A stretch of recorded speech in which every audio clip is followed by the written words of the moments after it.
Welcome to the deep dive. Today, we're really cutting a path straight through some pretty dramatic and foundational narratives. We're zeroing in on Daniel chapter 3. We've got a stack of sources here, all focused on loyalty, authority, and, well, fiery conviction. And our mission really is to get that shortcut to insight.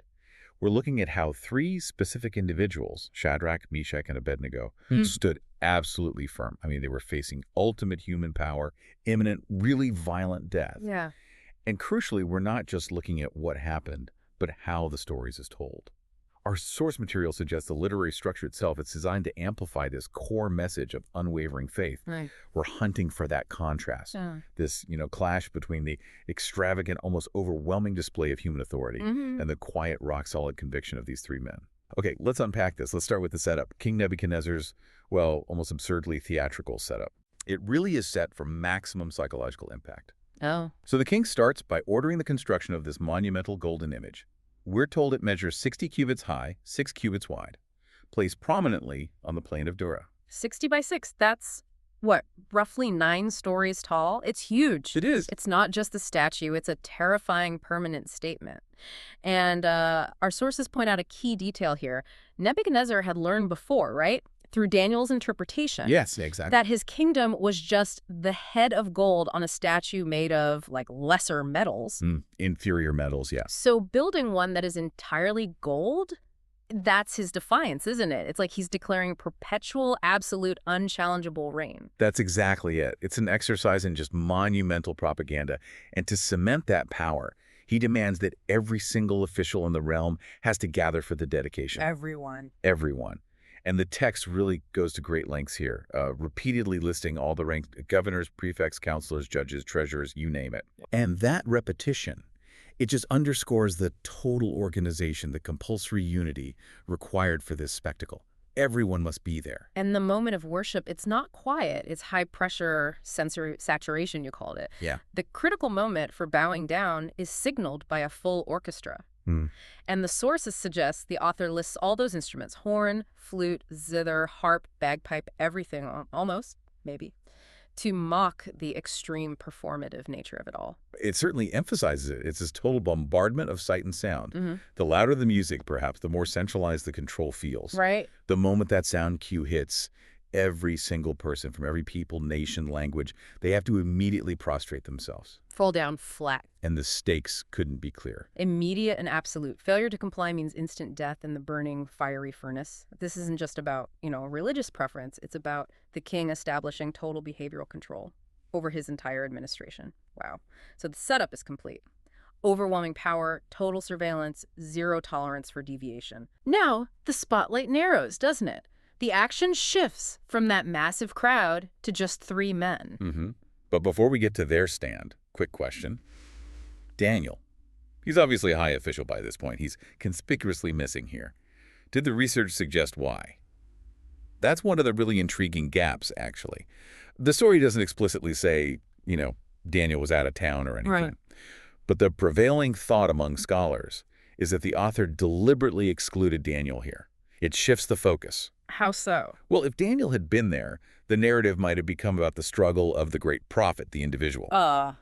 Okay. But by focusing on Shadrach, Meshach, and Abednego, this group of loyal Jewish officials, the chapter becomes this powerful story about community commitment, about corporate conviction under pressure. That makes a lot of sense. It makes the loyalty relatable to, well, the rest of us, not just the singular hero figure. Right. So the challenge begins, predictably, with an accusation. Yes. Specific Chaldean officials. You get the sense of their rivals in the Babylonian court. They approach the king.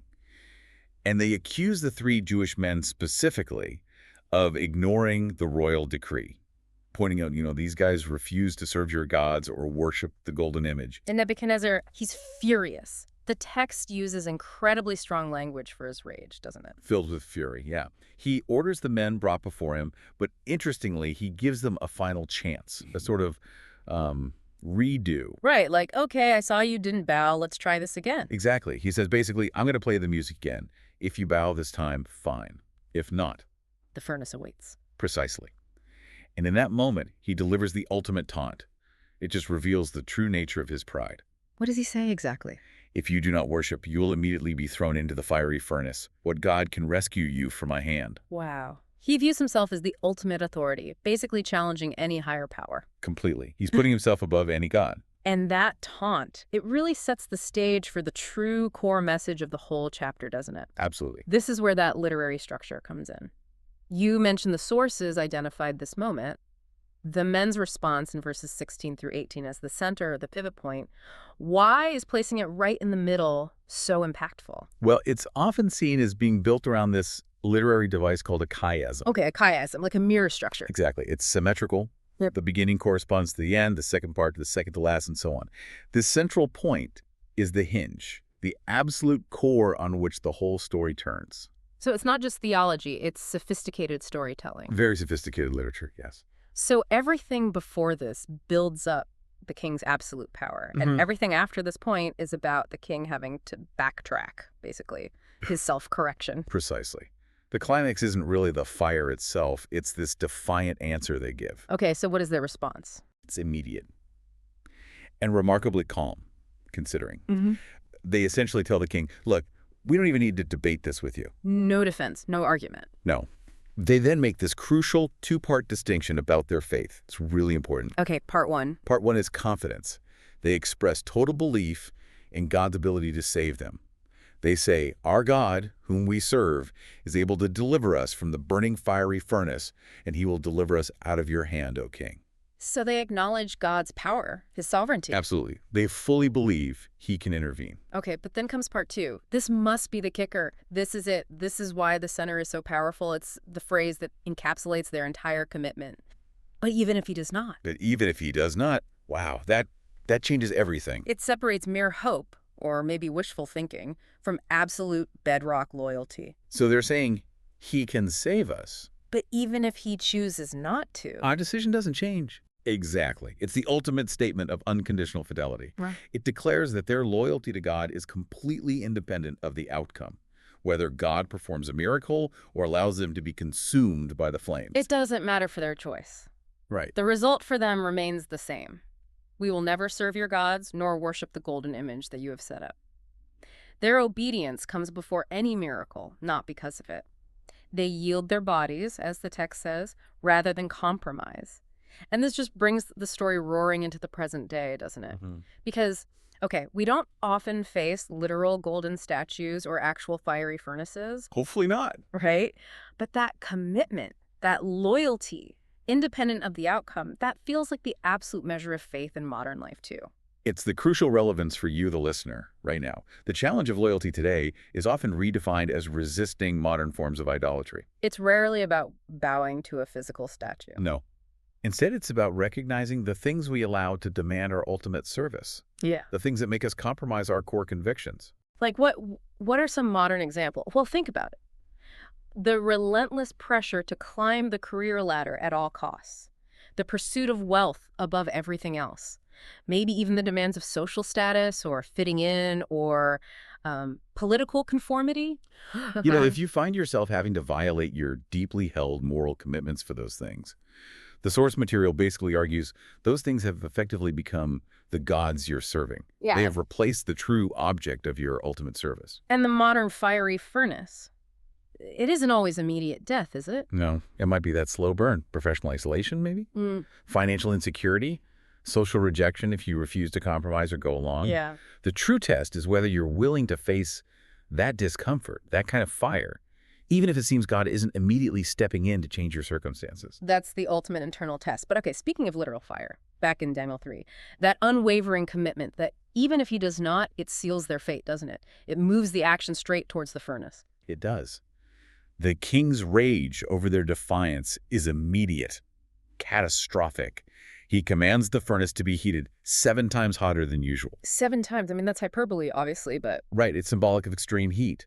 It's intended to stress the absolute lethal nature of the punishment they were facing. And the sheer heat is demonstrated right away, isn't it? Immediately. The strong soldiers who tie up Shadrach, Meshach, and Abednego and carry them toward the opening of the furnace, they're killed by the flames themselves. Just from proximity. Yeah, before they can even toss the 3 friends inside. Yeah. It just underscores that entering that fire was, by any human logic, instant death. But then the king, who's watching all this, he sees something unexpected. He's astonished, jumps up, asks his counselors, Wait, didn't we tie up 3 men and throw them into the fire? And they say, Yes, O king. but he sees 4 men. 4 men, not 3, and crucially, they're unbound. They're walking around freely inside the fire. Wow. And the 4th figure. The king observes he has the appearance like a son of the gods or, an angel. So the insight here is huge. God didn't necessarily prevent the trial, did he? He didn't stop them from being thrown in. No, he didn't. He provided his divine presence in the midst of the trial. Absolutely vital point. It wasn't about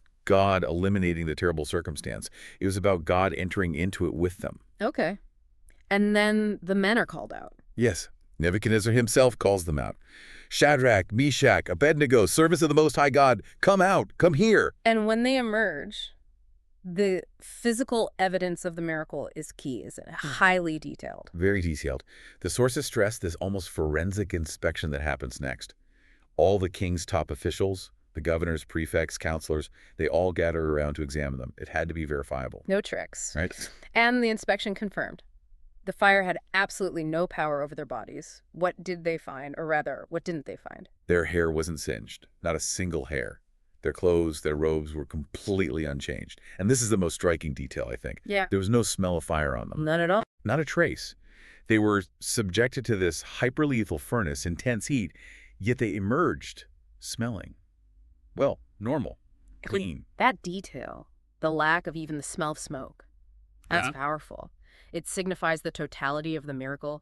The fire was just rendered completely impotent against them. Exactly. And it's no wonder Nebuchadnezzar, the guy who literally asked what God can rescue you, immediately does a complete 180. He has to eat his words. Completely. Yeah. He performed his own self-correction right there. He directly answers his own taunt. He starts praising their God. What does he say? He acknowledges the deliverance of these servants who, and this is his own observation now, trusted in him and yielded their bodies rather than serve or worship any god except their own God. So he recognizes their core commitment, that foundational, non-negotiable loyalty. He sees it. And he doesn't just stop at praise. He issues a formal decree protecting the God of Shadrach, Meshach, and Abednego throughout the empire. And then he promotes the 3 men to even higher positions in the province of Babylon. It's the perfect literary closure and, political vindication, too. It really is. It ties everything up perfectly. And what's fascinating here as we look back is that beautiful interplay. Yeah. You see God's sovereignty. He allowed the threat. He provided the rescue. But you also see human responsibility. Their unwavering loyalty came first. The rescue was incredible, yes, but the condition for it, in a way, was that unwavering commitment they showed before they knew the outcome. Precisely. The king asked, what God can rescue you? Their answer wasn't, our God will rescue us. Their answer was, effectively, we will trust him regardless of what he does. And then God answers the king's question by showing up, saving them, and completely flipping the king's perspective. Yeah. The physical miracle, walking out of the flames, it was astounding, of course. Yeah. But the true miracle, you could argue, was the conviction expressed in that initial defiant answer. But even if he does not, commitment. That's what changed the king ultimately, not just the spectacle, but the reason behind their endurance. I think so. He promoted them because of that unshakable commitment, which the miracle then validated. Okay, so that brings us to our final provocative thought. Something for you, the listener, to mull over as you go about your day. Shadrach, Meshach, and Abednego faced this single, massive, life-or-death test. A literal furnace. Very dramatic. Most of our lives, though, aren't filled with those huge, dramatic furnace moments. They're more often filled with, well, quiet compromises, tiny incremental tests of loyalty day by day. That's true. So if the true miracle of Daniel chapter 3 is that fidelity, regardless of the anticipated outcome, how does that, but even if he does not, commitment apply to the mundane, to the everyday choices in your life? In your financial planning, maybe, your professional integrity, your relationships, your community involvement. Are we willing to suffer the smaller, quieter fires, maybe the fire of inconvenience or misunderstanding or minor loss, for the sake of that same kind of ultimate loyalty? That's something to think about.